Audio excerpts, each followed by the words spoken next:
Wait a minute, ladies and gentlemen, please welcome the coolest kid in Africa. Hold on one. Hey man, goddamn. What up?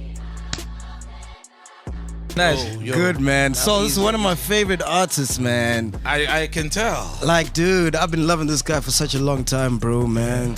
Your music's on point, dog. You know, the last time I had such a feeling about an artist was when I heard Nasty C for the first time. Yeah.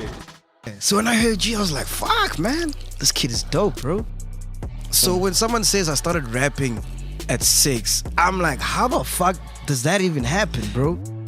Because I started writing my own lyrics and officially rapping around the 4th grade, I went into high school already as a rapper.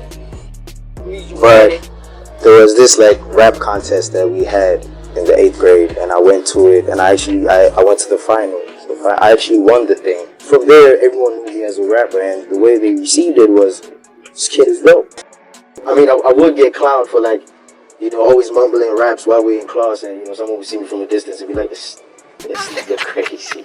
You know what I mean? But I'm pretty mellow, you know. I like to keep to myself. I'm mostly comfortable around people I know. You know, if that's the case, then I'm very vibrant. I'm just a fly in the room, yeah. And how you like with Nasty?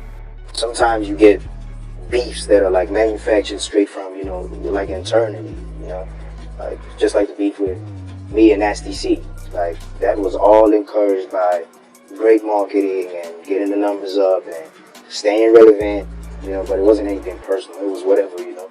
That tactic does work, you know what I mean? But in terms of it affecting me, I don't think it affected me in any way. For me, like, rap is competitive, so I took it as friendly competition anyway. Like, you know, let's rap our asses off then. Dude, I'm sure your mom's so proud of you, dude. When I was in high school, my parents' plans were for me to go study law, you know, but I decided to take the rap route. So in me doing that, I had to prove myself to my mom and my dad, you know. I had to make it work so they could believe in it, just like same way as I do. When your parents say we want you to go to school, especially when you're like, I want to be a rapper, it's for your own safety, you know. They just want the best for you. It's not really like, you know, a letdown. When you're as passionate as I am, you know, you're gonna take it the whole way. So I had to prove myself to my mom.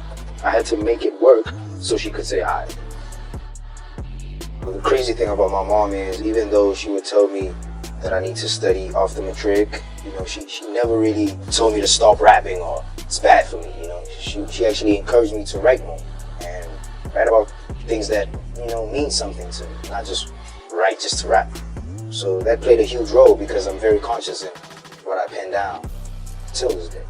Me and my father, I love my father, man. Like, my father would always come back from work, tell me to get in the bands, and then we'd ride like around the whole neighborhood, and he'd tell me, yo, play that hip hop, play those songs you like playing, you know what I mean? Like, play that, and then I play that shit. This nigga would turn the volume all the way up, open up all the windows, you know what I mean? Let me feel comfortable in that space. So I always appreciate my father for that. I used to play a lot of pocket that shit. Yeah.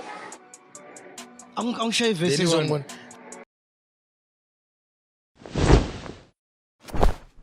Inexplicable aura, fire in the water, anti-sober medicinal herb smoker, skin well coated in Sauvage Dior odor, jotting encrypted messages, every bar is coded, every bar is quoted, the wave is downloaded, they copies of what the gold is, I call that animal cloning, remember every encounter in chronological order, these are not the same niggas we thought were singing the chorus, fuck the cover, I judge a book by its author, read it, disapproved, on the side, we don't give that credit, raw and uncut, no edits, when I speak it isn't hypothetical, although I make it sound poetic, rare genetics, the chosen one descended from the heavens, return of the legend, he could land any second.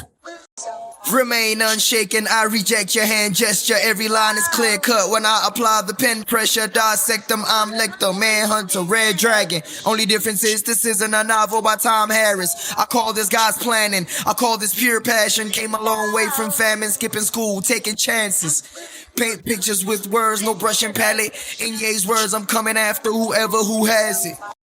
Yeah. Attitude formidable, ferocious with the syllables. The last of a dying breed, more like the originals. I'm eating on for interludes. Summertime and winter too. In the night and afternoon. Shit a little different when that money chasing after you. Shit a little different when that love is unconditional. I'm who the children listen to. My life is like a parable. Every chapter pivotal, living proof of a miracle. Zakara your man. And is out. Woo, we out here, man. Podcast Part 2 coming. Part 2 coming. Part 2 coming.